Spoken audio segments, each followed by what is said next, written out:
బుజ్జితో Prabhas travel చేసినట్టు మనం travel చేయలేకపోయినా ఈ రోజు మనం పురాతనమైన పురాణాల గురించి తెలుసుకుందాం.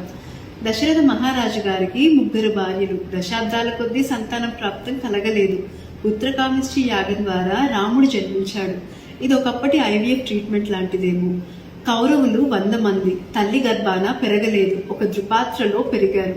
ఇది ఒకప్పటి నాటి ఎంబ్రియో కల్చర్ లాంటిదేమో. ఆలోచించండి. ద్రోణాచార్యులు గారి తండ్రి ఋషి భరద్వాజ్ ఒకరోజు ఉదయాన మార్నింగ్ రిచువల్స్ కోసమని గంగా నదికి వెళ్తారు. అక్కడ ఒక అందమైన అప్సరస గితాజీని చూడగానే తెలియకుండానే రీప్రొడక్టివ్ ఫ్లూయిడ్ అనేది బయటకు వచ్చేస్తుంది. సో అప్పుడు ఋషి భరద్వాజ్ గారు బాగా తెలివైన వాళ్ళు కదా, ఆ ఫ్లూయిడ్ ని తీసి ఒక కుండలో బంధించారు. ఇక్కడి నుంచే మన ఫేమస్ ఎన్టీఆర్ డైలాగ్ మట్టి కుండలో తిని కదా అనేసరి. ఇలా చెప్పుకుంటూ పోతే చాలా ఉన్నాయి. ఇంకా సంతానం లేని సమస్య నిన్నటితో మొన్నటితో కాదు, ఇది పురాతనమైన కాలం నుంచి ఉండే సమస్య.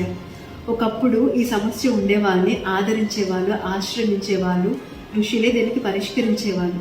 ఇప్పుడు ఈ సమస్య ఉన్న వాళ్ళని చులకనగా చూస్తూ ఉంటారు. సో మనం తెలుసుకోవాల్సింది ఏంటంటే, మనము సమయంతో పాటు పురోగమిస్తున్నామా లేక తిరోగమిస్తున్నామా?